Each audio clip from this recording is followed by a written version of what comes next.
गोपान गोकुल रक्षाया निरूप्य मथुरां गतः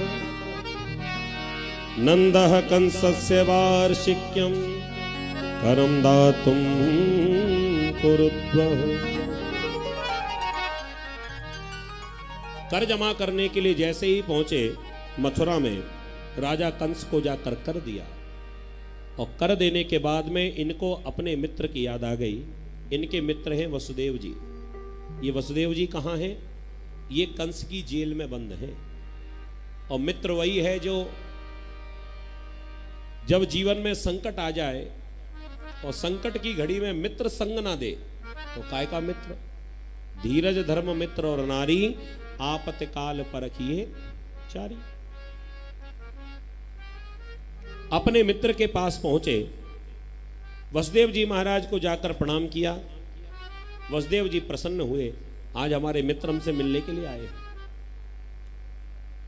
आपस में मिलन हुआ, राम जोहार हुई और बड़ा खेद जताते हुए, दुख प्रकट करते हुए नंद बाबा ने कह दिया, वसुदेव जी मैंने ऐसा सुना है कि देवकी को बेटा तो बहुत सारे हुए, लेकिन इस दुष्ट ने सभी को मार दिया। अहोते देवकी पुत्र कंसेन बहवो हतः एका वसिष्ठा वरजा कन्या शापि दिवं गतः। अहोते देवकी पुत्र कंसेन बहवो हतः। देवकी को पुत्र तो बहुत सारे हुए, लेकिन मैंने ऐसा सुना है कि इस दुष्ट कंस ने सभी बालकों की हत्या कर दी। और मैंने तो यहां तक भी सुना है कि आखिरी में एक कन्या हुई थी। ये दुष्ट उस कन्या को भी मारना चाहता था, लेकिन वो कन्या तो साक्षात दुर्गा का स्वरूप निकली। वो साक्षात दुर्गा ने जाते जाते शाप और दे दिया। क्या ये सारी बातें सही हैं? वसुदेव जी महाराज ने विचार किया कि हमारे पुत्रों की चर्चा यदि हमने यहां पर छेड़ दी और कहीं देवकी ने सुन लिया, देवकी तो रोने लग जाएगी। तो क्या किया जाए? इन्होंने झट्टे ही अपनी जो बात हो रही थी उस बात को पलट दिया। घुमाते हुए प्रश्न पूछा, अरे वो सारी बातों को छोड़ो, तुम तो ये बताओ कि तुम यहां क्या करने आए हो, कैसे आना हुआ? नंद बाबा कहने लगे, मैं कर जमा करने आया था।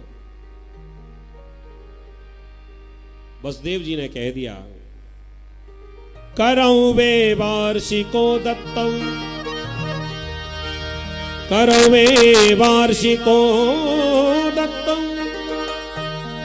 रागे दृष्टा वयं चव, नेयं तेयं बहुतिथं संतुत्पाता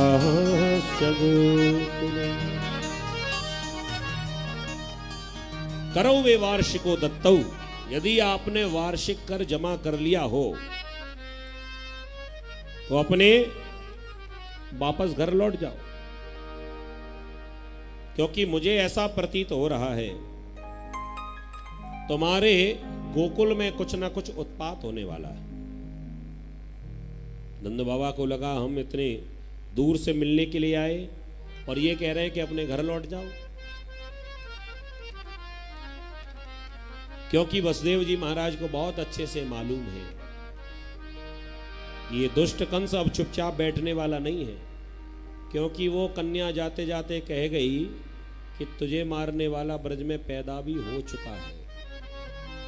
अब कंस को जब ये जानकारी मिल ही गई कि मुझे मारने वाला मेरा काल वो ब्रज में छुपा है, अब ये ब्रजवासियों को शांति से तो बैठने देगा नहीं।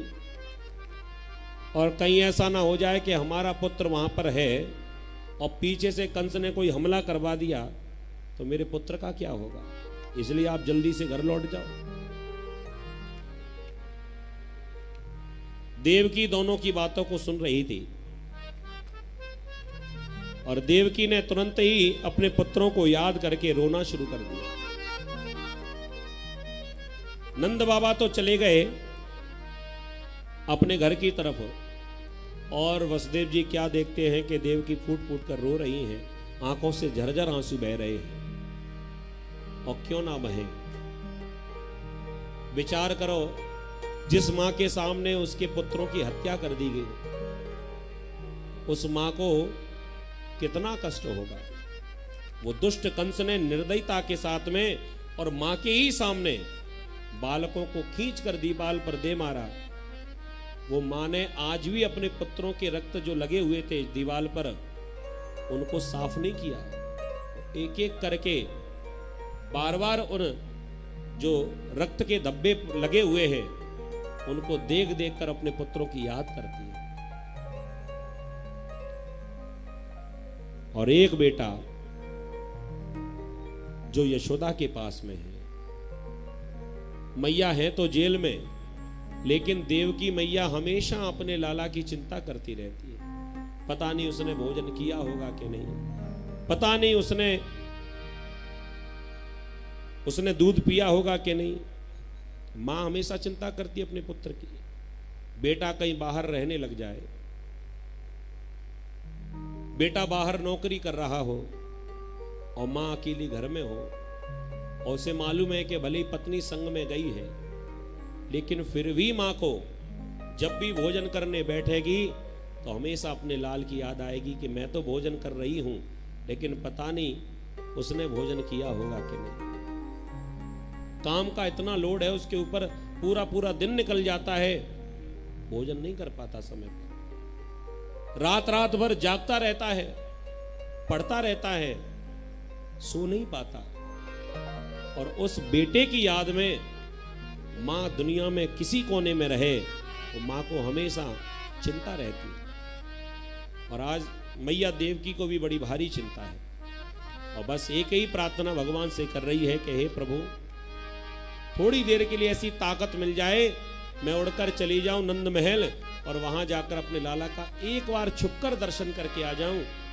जरा देखूं तो वो दिखने में कैसा लगता है, जरा देखूं तो वो कर क्या रहा है, कहीं भूखा तो नहीं है, कहीं रो तो नहीं रहा। ये बार बार मन के भाव मैया देवकी के उमड़ रहे हैं, और वो क्या कह रही है। मां की दृष्टि से सोचना, पंख जो होते, मैया देवकी दिन रात अपने लाला की याद करके फूट फूट के रोती रहती है। मां का मन तो हमेशा अपने पुत्र के पास ही होता है, और मैया देवकी इसी आस में बैठी हुई हैं कि एक ना एक दिन तो अपने लाला से मैं जरूर मिलूंगी।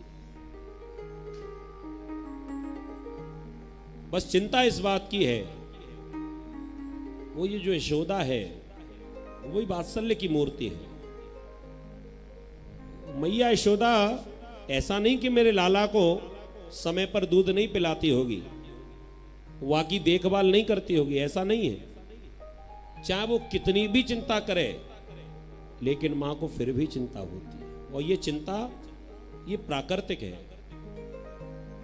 मां का अपने संतान से, अपने पुत्र से,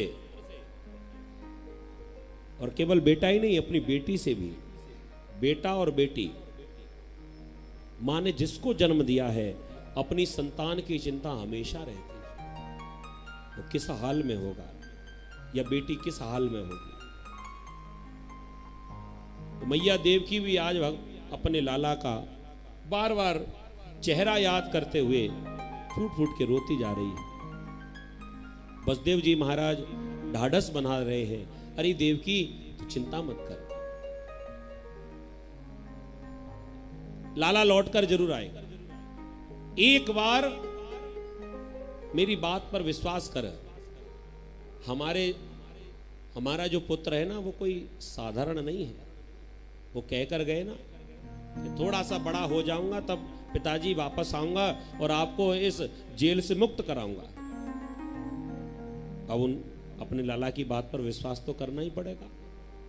ऐसे वसुदेव जी महाराज देवकी मैया को बार बार समझा देते।